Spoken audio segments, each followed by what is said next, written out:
Salam, hörmətli izləyicilər. Mən sizin maliyyə məsələləri üzrə ekspertiniz. Bugün sizinlə hər bir 60 yaşdan yuxarı pensiyaçını birbaşa maraqlandıran, hətta bəzilərinin həyatını tamamilə dəyişdirə biləcək kritik dərəcədə vacib bir mövzudan danışacağıq. Əgər siz və ya yaxınlarınız pensiyaçısınızsa, diqqətiniz tamamilə bu videoda olmalıdır. Son zamanlar pensiya sistemində baş verən dəyişikliklər, yeni qəbul olunan qanunlar və qəbul edilən qərarlar barədə cəmiyyətdə xeyli suallar, həyəcan və bəzən də yanlış məlumatlar dolaşır. Bugün biz bütün bu suallara aydınlıq gətirəcəyik, sizi çaşdıran məqamları izah edəcəyik və sizə konkret addımlar atmağa kömək edəcəyik. Bu məlumat sizin üçün həyati əhəmiyyət kəsb edir. Buna görə də dərhal kanalımıza abunə olun və videonu bəyənməyi unutmayın ki, bu vacib məlumat daha çox insana çatsın. Vaxt itirmədən başlayaq. Problemin mahiyyəti. Bildiyimiz kimi, pensiya sistemi illər ərzində daim təkmilləşdirilir və yenilənir. Əvvəllər pensiya hesablanması əsasən Sovet dövründə formalaşmış, bir qədər bəsit, lakin bəzən şəffaf olmayan qaydalara əsaslanırdı.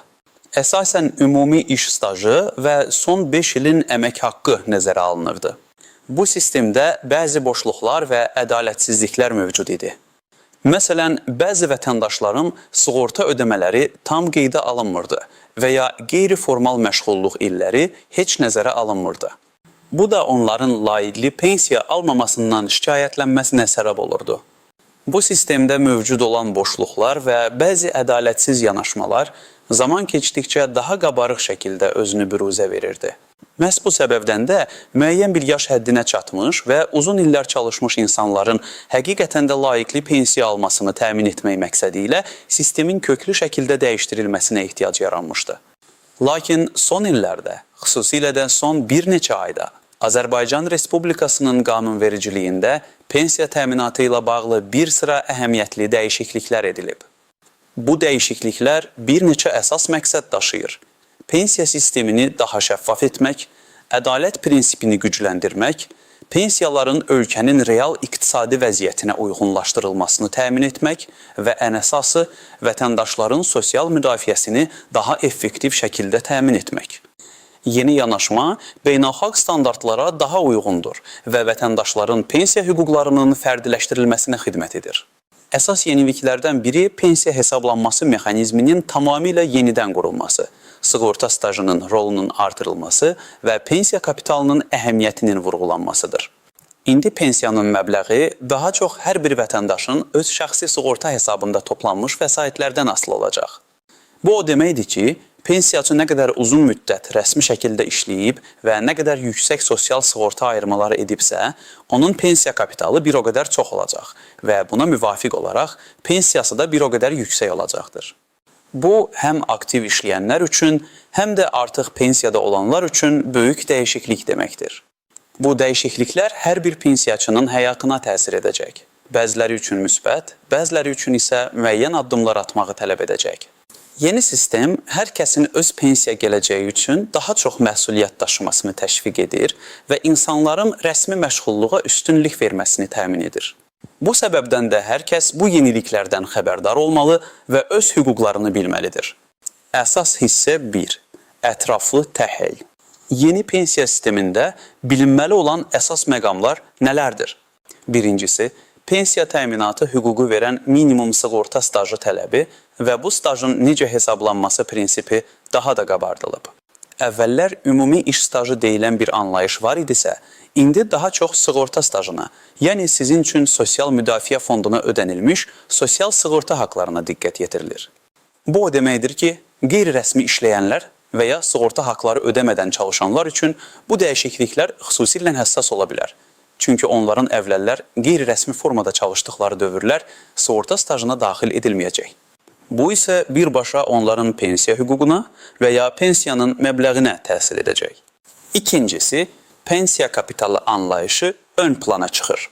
Sizin hər ay qazancınızdan edilən sosial sığorta ayırmaları birbaşa sizin pensiya kapitalınıza yazılır və pensiyanızın məbləği məhz bu kapitalın həcmindən asılı olacaq. Bu, pensiya sisteminin fərdiləşdirilməsi və şəffaflaşdırılması deməkdir. Hər bir vətəndaş öz e-sosial portalı vasitəsilə pensiya kapitalının vəziyyətini real vaxt rejimində izləyə bilər ki, bu da şəffaflığın artırılmasına xidmət edir. Pensiya kapitalının həcmi nə qədər çox olarsa, pensiyaçı bir o qədər yüksək pensiya təminatı ilə təmin olunacaqdır. Kim narahat olmalıdır?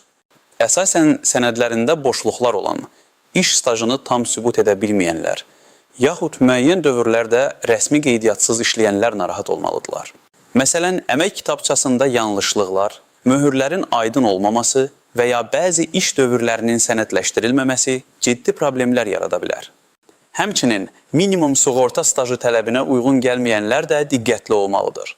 Yeni qaydalara görə pensiya hüququ yaranması üçün müəyyən miqdar sığorta stajı tələb olunur və bu tələb ildən ilə artır. Əgər siz bu tələbi ödəmirsinizsə, pensiya təyinatınız gecikə bilər və ya sizə sosial müavinət təyin oluna bilər ki, bu da pensiyadan xeyli azdır və yaşayış səviyyənizi ciddi şəkildə aşağı sala bilər. Həmçinin əvvəllər xarici ölkələrdə işləmiş, lakin oradakı sığorta stajını Azərbaycanda tanıdırmamış şəxslər də bu məqama xüsusi diqqət yetirməlidirlər. Çünki beynəlxalq müqavilələr çərçivəsində bu stajın tanınması imkanı mövcuddur. Lakin bunun üçün müəyyən prosedurlar tələb olunur. Kimlər rahat olmamalıdır? Əgər siz bütün iş həyatınız boyu rəsmi şəkildə çalışmısınızsa, bütün sığorta ödəmələriniz dövlət tərəfindən qeydə alınıbsa və sənədləriniz tam qaydasındadırsa, əksər hallarda narahatlığa ciddi əsas yoxdur. Sizin pensiyanız avtomatik olaraq yeni qaydalarla yenidən hesablanacaq və çox güman ki, artırılacaq. Bu, xüsusilə də illər boyu yüksək maaşla rəsmi sektorda işləyənlərə aiddir. Onların yığılmış pensiya kapitalı illik indeksasiya nəzərə alınaraq daha yüksək pensiya təminatı yaradacaqdır. Dövlət sistemi sizin barənizdə bütün lazımı məlumatlara malik olduğu üçün sizdən əlavə heç bir sənəd tələb edilməyəcək və pensiyanızın yenidən hesablanması avtomatik şəkildə həyata keçiriləcək. Gəlin bir neçə konkret real həyat nümunəsinə baxaq ki, vəziyyəti daha aydın təsəvvür edə bilək. Nümunə 1. Ayşə xala, 65 yaşında, Bakı şəhərində yaşayır. O, ümumilikdə 35 il müəllim işləmişdir. Bütün bu illər ərzində onun əmək kitabçası qanuna uyğun şəkildə doldurulmuş, hər bir iş yeri tərəfindən verilən məlumatlar Dövlət Sosial Müdafiə Fonduna vaxtında çatdırılmış və bütün sosial sığorta haqları hər ay tam məbləğdə ödənilmişdir. Onun sığorta stajı 35 ildir və bu pensiya təminatı üçün tələb olunan minimum stajı artıqlaması ilə ödəyir. Ayşə xalanın iş stajının əksər hissəsi 2006-cı ildən sonra, yəni pensiya sığortası sisteminin fərdiləşdirilməsindən sonra yığılmışdır ki, bu da onun pensiya kapitalının əhəmiyyətli dərəcədə yüksək olmasını təmin edir. Yeni qaydalara əsasən onun pensiyası avtomatik olaraq yenidən hesablanacaqdır. Tutaq ki, əvvəl o 400 manat pensiya alırdısa, yeni sistemdə onun pensiya kapitalı illik indeksasiya əmsalları və yığılmış sosial sığorta ayırmaları nəzərə alınaraq bu məbləğ 450-480 manat civarında, yəni əhəmiyyətli dərəcədə daha yüksək olacaqdır. Ayşə xalanın heç bir əlavə sənəd təqdim etməsinə ehtiyac yoxdur. Çünki bütün məlumatlar Dövlət Sosial Müdafiə Fondunun elektron sistemində tam və dəqiq şəkildə mövcuddur. Onun üçün bu dəyişiklik yalnız pensiyasının artması deməkdir. Və bu, hər hansı bir narahatlıq yaratmır. Əksinə, maliyyə vəziyyətini daha da yaxşılaşdırır. Nümunə 2. Vəli dayı, 62 yaşında, rayonlardan birində yaşayır. Onun rəsmi iş stajı cəmi 20 ildir. Lakin 1990-cı illərdə o, ərəb ölkələrində tikintidə işləmiş. Sonradan Azərbaycanda fərdi sahibkar kimi fəaliyyət göstərmişdir. Xarici ölkədəki iş stajı ilə bağlı onun heç bir rəsmi sənədi, əmək müqaviləsi və ya sosial sığorta sənədi yoxdur. Fərdi sahibkarlıq dövründə isə bəzi illərdə sosial sığorta ödəmələrini tam və ya vaxtında ödəməmişdir, bəzən isə ümumiyyətlə ödəməmişdir. Vəli dayı yeni qaydalara görə ciddi narahatlıq keçirməlidir. Onun üçün pensiya yaşı çatmasına baxmayaraq minimum tələb olunan sığorta stajı yığılmaya bilər. Tutaq ki, onun pensiya yaşına çatdığı ildə minimum tələb olunan sığorta stajı 25 ildir. Bu halda Vəli dayıya yaşa görə əmək pensiyası təyin olunmayacaq. Əvəzində dövlət sosial müavinəti verilə bilər ki, bu da əmək pensiyası məbləğindən xeyli aşağıdır. Bəzən minimum pensiya məbləğindən də az olur. Vəli dayı üçün ən vacib addım itirilmiş sığorta stajını bərpa etmək üçün hansı imkanların olduğunu araşdırmaqdır. Ola bilsin ki, o qeyri-formal işlədiyi dövr üçün müəyyən məbləği ödəməklə sığorta stajını satın ala bilər. Bu, qanunvericilikdə nəzərdə tutulan bəzi hallarda mümkün ola bilər. Lakin bunun üçün o, Dövlət Sosial Müdafiə Fonduna müraciət etməli, öz vəziyyətini ətraflı izah etməli və mümkün həll yollarını, həmçinin tələb olunan ödəmələrin məbləğini və şərtlərini öyrənməlidir. Nümunə 3. Fatma xanım, 70 yaşında, təqaüdçü. Uzun illər evdar qadın olub və cəmi 10 il rəsmi iş stajı var. Ölkəmizdə qadınlar üçün pensiya yaşı hazırda 63 yaş 6 aydır və bu tədricən 65 yaşa çatdırılır. Sığorta stajı da ildən ilə artır. Tutaq ki, Fatma xanımın pensiya yaşına çatdığı ildə minimum sığorta stajı tələbi 25 il idi. Bu halda Fatma xanım minimal pensiya tələblərinə cavab vermədiyi üçün ona yaşa görə əmək pensiyası təyin olunmayıb. Bunun əvəzinə ona yaşa görə sosial müavinət verilir. Yeni dəyişikliklər Fatma xanım üçün müavinətin məbləğinə təsir edə bilər. Ancaq o, hər halda əmək pensiyası almayacaq, çünki ilkin sığorta stajı tələbini ödəmir. Məsələn, müavinətin məbləği minimal pensiyadan daha aşağı ola bilər. Bu da onun yaşayış səviyyəsinə mənfi təsir edir. Ancaq əgər Fatma xanımın övladları rəsmi şəkildə işləyirsə və onun baxımını təmin edirsə, bəzi hallarda ailənin sosial müdafiəsi çərçivəsində əlavə yardımlar üçün müraciət etmək imkanları ola bilər. Lakin bu, birbaşa pensiya sistemi ilə əlaqəli olmaya bilər. Daha çox ünvanlı sosial yardım mexanizmi vasitəsilə həyata keçirilə bilər ki, bunun üçün ailənin gəlirləri və sosial vəziyyəti barədə məlumatlar tələb olunur. Fatma xanım Dövlət Sosial Müdafiə Fonduna və ya dost mərkəzlərinə müraciət edərək öz vəziyyətini tam olaraq izah etməli və hansı dövlət dəstəyi proqramlarından faydalana biləcəyini öyrənməlidir. Mütləq şəkildə bu məsələləri aydınlaşdırmalıdır ki, mümkün olan ən böyük dəstəyi ala bilsin. Gördüyümüz kimi, hər bir hal fərdi yanaşma tələb edir və əvvəlcədən dəqiq məlumat almaq, vaxtında hərəkət etmək vacibdir. Əsas hissə 2. İstisnalar, tələlər və qeyri-aşkar nüanslar. Pensiya sistemində hər zaman ümumi qaydalarla yanaşı, müəyyən istisnalar və xüsusi nüanslar da mövcuddur ki, onlardan xəbərdar olmaq sizi bir çox problemlərdən xilas edə bilər və hüquqlarınızı tam şəkildə reallaşdırmağa kömək edər. İlk növbədə müəyyən peşə kateqoriyalarına aid olan pensiyaçılar üçün xüsusi şərtlər qüvvədədir. Məsələn, hərbçilər, daxili işlər orqanlarının əməkdaşları və digər güc strukturlarının nümayəndələri üçün pensiya təminatı qanunvericiliklə digər vətəndaşlardan fərqli şəkildə tənzimlənir. Onların pensiya hesablanması staj illərinə, xidmət müddətinə və tutduqları vəzifələrə görə fərqlənir. Məsələn, onlar üçün xidmət müddətinə görə pensiya təyinatı mövcuddur ki, bu da ümumi pensiya yaşından daha erkən pensiyaya çıxmağa imkan verir. Yeni dəyişikliklər bu kateqoriya şəxslərə birbaşa təsir etməyə bilər, lakin onların pensiyalarının indeksasiyası və ya əlavə ödənişlərin tətbiqi zamanı ümumi pensiya qanunvericiliyindəki dəyişikliklər nəzərə alınır. Onların pensiyalarının yenidən hesablanması üçün xidmət etdikləri qurumların təqdim etdiyi məlumatlar əsas götürülür. Bu kateqoriyadan olan pensiyaçılar özlərinə aid qanunvericiliyi diqqətlə izləməlidirlər. Digər bir xüsusi kateqoriya əlilliyi olan şəxslərdir. Onların pensiyaları, sağlamlıq dərəcəsi, əlillik qrupu və iş qabiliyyətinin itirilməsi faizi əsasında hesablanır. Əlilliyi olan şəxslər üçün pensiya yaşı və sığorta stajı ilə bağlı güzəştlər tətbiq olunur. Yeni qaydalar əlilliyi olan şəxslərin pensiyalarına birbaşa təsir etməsə də, minimum pensiya məbləğinin artırılması və ya sosial müavinətlərdəki dəyişikliklər onların aldıqları aylıq təminatın miqdarına müsbət təsir göstərə bilər. Onlar da öz vəziyyətlərinin yenidən qiymətləndirilməsi üçün Dövlət Tibbi Sosial Ekspertiza və Reabilitasiya Agentliyinə müraciət etməli ola bilərlər. Tələlər və qeyri-aşkar nüanslar məsələsinə gəlincə, burada xüsusilə diqqətli olmaq lazımdır. 1. Məlumat boşluğu və fırıldaqçılar. Son zamanlar pensiya dəyişiklikləri ilə bağlı əhali arasında dolaşan yanlış məlumatlar və fırıldaqçıların aktivləşməsi halları müşahidə olunur. Bu fırıldaqçılar insanların məlumatsızlığından istifadə edərək onlara pensiyanızın artırılması və ya yeni sosial yardım proqramı adı altında saxta vədlər verə bilərlər. Sizə telefonla zəng edərək və ya SMS göndərərək yeni pensiya ödənişi adı altında şəxsi məlumatlarınızı, bank kartı nömrəsi, şifrə, PIN kod, CVV istəyə bilərlər.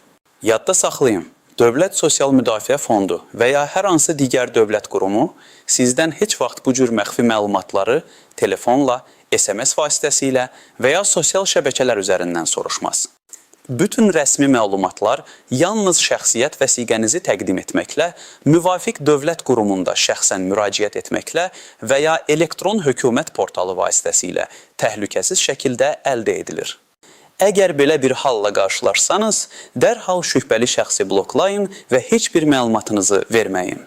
Belə hallarla bağlı hüquq mühafizə orqanlarına müraciət etməkdən çəkinməyin. 2. Sənədlərin tamlığı. Pensiya təyinatı və ya yenidən hesablanması zamanı sənədlərin tam və düzgün olması həyati əhəmiyyət kəsb edir. Bir çox hallarda insanlar əmək kitabçasında olan boşluqların, yanlış yazılmış tarixlərin və ya möhürlərin nə qədər ciddi problem yarada biləcəyini düşünmürlər. Məsələn, əgər sizin əmək kitabçanızda işə başlama və ya işdən çıxma tarixləri dəqiq göstərilməyibsə, yaxud müəssisənin möhrü aydın oxunmursa, bu sizin həmin dövrdəki stajınızın tanınmamasına səbəb ola bilər. Bu isə birbaşa pensiyanızın məbləğinə və ya ümumiyyətlə pensiya hüququnuzun yaranmasına təsir edə bilər. Bəzi hallarda itirilmiş sənədləri bərpa etmək üçün arxivlərdən arayışlar və ya şahid ifadələri tələb oluna bilər. Bu proses vaxt aparıcı və stresli ola bilər. Bəzən isə mümkün də olmur. Buna görə də sənədlərinizi indidən yoxlamaq və hər hansı bir boşluğu vaxtında aradan qaldırmaq vacibdir. Sənədlərinizin hər bir səhifəsini diqqətlə nəzərdən keçirin. 3. İşləyən pensiyaçılar. Əgər siz pensiyada olarkən işləməyə davam edirsinizsə, sizin pensiyanızın yenidən hesablanması mexanizmləri mövcuddur. Hər il pensiyanıza sığorta kapitalı üzrə əlavələr edilə bilər. Bu o deməkdir ki, siz işlədiyiniz müddətdə pensiya kapitalınıza yeni ödənişlər əlavə olunur və bu da pensiyanızın məbləğini artırır. Lakin bir çox pensiyaçı bu imkandan xəbərsiz olur və ya bu prosesi başlatmaq üçün heç bir addım atmır. Yadda saxlayın ki, siz işləməyə davam etdiyiniz müddətcə sizin üçün sosial sığorta ayırmaları davam edir və bu da sizin pensiya kapitalınızı artırır. Hər il müvafiq quruma müraciət edərək pensiyanızın yenidən hesablanmasını tələb edə bilərsiniz. Bu, sizin gəlirlərinizi əhəmiyyətli dərəcədə artıra bilər və həyat keyfiyyətinizi yüksəldə bilər. Bu, hüquqdan istifadə etmək üçün aktiv olur. 4. Xaricdə iş stajı. Əgər siz xarici ölkələrdə işləmisinizsə və Azərbaycan Respublikasının həmin ölkə ilə sosial təminat sahəsində beynəlxalq müqaviləsi varsa, sizin orada qazanılmış sığorta stajınız Azərbaycanda tanına bilər. Bu müqavilələr pensiya hüquqlarının qarşılıqlı tanınmasını nəzərdə tutur. Lakin bu proses müvafiq sənədlərin toplanmasını və təqdim olunmasını tələb edir. Həmçinin xarici ölkədəki sosial sığorta qurumu ilə əlaqə qurulması lazım gələ bilər. Bu müqavilələr barədə məlumatı Dövlət Sosial Müdafiə Fondundan əldə etmək mümkündür. Bir çoxları bu imkandan xəbərsiz olduğu üçün xaricdə qazanılmış dəyərli stajlarını itirirlər. Məsələn, Türkiyə, Rusiya və bir sıra Avropa ölkələri ilə bu cür müqavilələr mövcuddur. Mütləq şəkildə bu məsələni araşdırın və hüquqlarınızdan istifadə edin. 5. Qeyri-rəsmi gəlirlərin pensiyaya təsiri. Təəssüf ki, Azərbaycanda hələ də qeyri-rəsmi məşğulluq halları mövcuddur.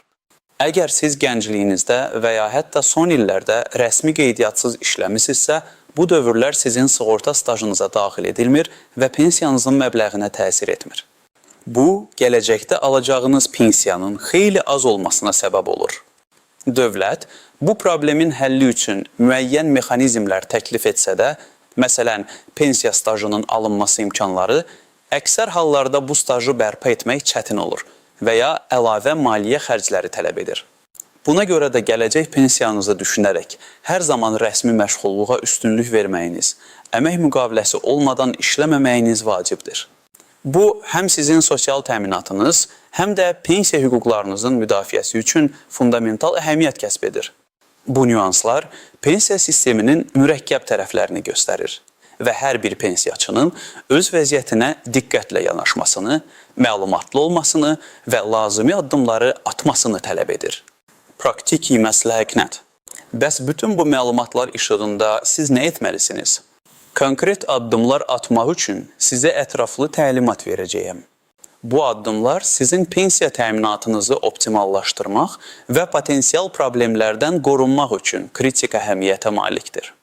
Birinci addım. Sənədlərinizi nəzərdən keçirin və təşkil edin. Əmək kitabçanız. Bu, sizin iş stajınızın əsas sübutudur. Onu diqqətlə yoxlayın. Bütün işə başlama və işdən çıxış tarixlərinin dəqiq qeyd olunduğundan, müəssisələrin adlarının və möhürlərinin aydın olduğundan və heç bir düzəlişin qanunsuz şəkildə aparılmadığından əmin olun. Əgər boşluqlar və ya səhvlər varsa, mümkün qədər tez düzəliş etmək üçün addımlar atmalısınız. Bunun üçün həmin müəssisənin arxivinə və ya hüquq varisinə müraciət edərək arayışlar ala bilərsiniz. Müəssisə ləğv olunubsa, dövlət arxivlərinə müraciət etməlisiniz. Hər bir iş yerindəki qeydin düzgünlüyünə xüsusi diqqət yetirin. Sığorta şəhadətnaməniz. Bu sənəddə sizin pensiya kapitalınız və sığorta stajınız barədə elektron formada məlumatlar əks olunur. Əgər yoxdursa, yeni formatda əldə etmək üçün müraciət edə bilərsiniz. Bu sənəd e-sosial portalında da mövcuddur və onun elektron versiyasını çap edə bilərsiniz. Şəxsiyyət vəsiqəniz, etibarlılıq müddətini yoxlayın. Əgər müddəti bitibsə, dərhal yenisi ilə əvəz edin. Çünki dövlət qurumlarına müraciət zamanı etibarlı şəxsiyyət vəsiqəsi tələb olunur. Digər sənədlər, təhsil diplomları, əgər təhsil dövrü iş stajına aid edilirdisə, məsələn, müəyyən kateqoriyadan olan şəxslər üçün, hərbi bilet, hərbi xidmət müddəti iş stajına daxil edilir. Nikah haqqında şəhadətnamə, uşaqların doğum haqqında şəhadətnamələri, əgər analara pensiya təyinində güzəştlər və ya əlavə staj dövrləri nəzərdə tutulursa. Bütün bu sənədlərin əsli və surətləri əlinizin altında olmalıdır. Bütün sənədlərin tam komplektini bir qovluqda saxlayın. İkinci addım, e-sosial portalından istifadə edin. Azərbaycan Respublikası Əmək və Əhalinin Sosial Müdafiəsi Nazirliyinin e-sosial portalı sizin üçün əvəz edilməz bir vasitədir. Bu portal vasitəsilə siz şəxsi kabinetinizə daxil olaraq aşağıdakı məlumatları əldə edə bilərsiniz. Pensiya kapitalınızın vəziyyəti, nə qədər vəsait yığıldığını görə bilərsiniz. Sığorta stajınızın detallı tarixi, hansı dövrlərdə rəsmi işlədiyinizi və nə qədər sığorta stajı topladığınızı yoxlayın. Sizin üçün ödənilmiş sosial sığorta haqlarının miqdarı, işə götürənin sizin adınıza ödənilən haqların məbləğini izləyin. Pensiya məbləğiniz və onun hesablanması barədə məlumat. Cari pensiyanızın necə hesablandığını başa düşün. Pensiyanızın yenidən hesablanması barədə sorğu göndərə bilərsiniz, əgər əlavə iş stajınız və ya digər dəyişikliklər varsa. Bu portala daxil olmaq üçün asan imza, elektron imza və ya elektron hökumət portalı vasitəsilə qeydiyyatdan keçməlisiniz. Əgər bu barədə məlumatınız yoxdursa və ya texniki çətinlik çəkirsinizsə, dost mərkəzlərinə müraciət edərək sizə kömək edilməsini xahiş edə bilərsiniz. Orada bu prosesdə sizə dəstək veriləcək və şəxsi kabinetinizin açılmasına kömək olunacaq. Üçüncü addım, Dövlət Sosial Müdafiə Fonduna və ya dost mərkəzlərinə müraciət edin. Əgər sənədlərinizdə hər hansı bir boşluq, sual yaranarsa və ya pensiyanızın yenidən hesablanması ilə bağlı dəqiqləşdirmələrə ehtiyacınız olarsa, birbaşa DSMF-in yerli şöbəsinə və ya sizə ən yaxın dost mərkəzinə gedin. Bu, ən etibarlı və rəsmi məlumat mənbəyidir. Nə aparmalısınız? Yuxarıda qeyd olunan bütün sənədlərinizin əsli və notarial qaydada təsdiqlənmiş surətləri, şəxsiyyət vəsiqəniz. Bank rekvizitlərinizi də əlinizin altında saxlayın. Nə etməlisiniz? Oradakı mütəxəssislərdən öz vəziyyətiniz barədə ətraflı məlumat almağı xahiş edin. Onlar sizin sığorta stajınızı yoxlayacaq, pensiya kapitalınızın vəziyyətini təhlil edəcək və yeni qaydalar çərçivəsində pensiyanızın necə hesablanacağını izah edəcəklər. Bütün suallarınızı verməkdən çəkinməyin. Ərizə yazmaq, əgər pensiyanızın yenidən hesablanması və ya hər hansı digər düzəliş tələb olunursa, mütəxəssisin köməyi ilə rəsmi ərizə yazın.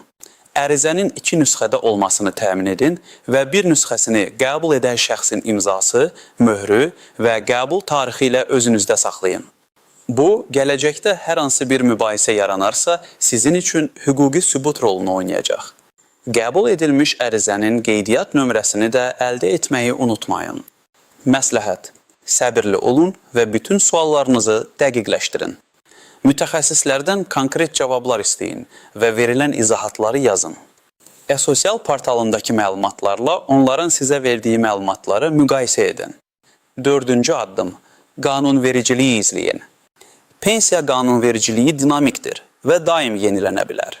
Hökumət pensiya sistemində müəyyən aralıqlarla düzəlişlər edə bilər. Məsələn, pensiya yaşının mərhələli şəkildə artırılması və ya pensiyaların indeksasiya qaydalarında dəyişikliklər. Bu səbəbdən də etibarlı mənbələrdən Əmək və Əhalinin Sosial Müdafiəsi Nazirliyinin rəsmi saytı, Milli Məclisin rəsmi saytı, Azərbaycan qəzeti kimi dövlət nəşrləri, məlumatları mütəmadi olaraq izləyin. Bizim kanalımız da bu məsələdə sizə daim kömək edəcək. Ən son xəbərləri və dəyişiklikləri sadə və anlaşıqlı dildə sizə çatdıracaq. Bu, sizin hər zaman məlumatlı olmağınızı təmin edəcəkdir. 5-ci addım. Yaxınlarınıza kömək edin. Əgər sizin 60 yaşdan yuxarı valideynləriniz, nənə-babalarınız varsa və onların bu məsələlərdə texnoloji bilikləri və ya imkanları məhduddursa, onlara kömək edin. Sənədlərini yoxlamaqda, e-sosial portalına daxil olmaqda və ya aidiyyətli qurumlara müraciət etməkdə onlara dəstək olun. Unutmayın ki, yaşlı insanlar üçün bu bürokratik proseslər çox çətin ola bilər. Bəzən isə mürəkkəb terminologiyanı başa düşməkdə çətinlik çəkirlər. Onların yanında olun və bu prosesləri onlar üçün asanlaşdırın. Onların hüquqlarının tam şəkildə reallaşmasına kömək etmək sizin mənəvi borcunuzdur. Bu addımlar pensiya təminatınızla bağlı bütün qeyri-müəyyənlikləri aradan qaldırmağa və sizin layiqli pensiya almağınızı təmin etməyə kömək edəcəkdir. Hər bir addımı ciddi şəkildə atmağınız vacibdir. Nəticə və son çağırış. Hörmətli izləyicilər, bugün biz pensiya sistemindəki son dəyişiklikləri, kimin hansı addımları atması lazım olduğunu, qarşılaşa biləcəyiniz tələləri və praktiki məsləhətləri ətraflı şəkildə müzakirə etdik. Unutmayın ki, bu məlumatlar sizin maliyyə sabitliyiniz və gələcəyiniz üçün kritik əhəmiyyət kəsb edir.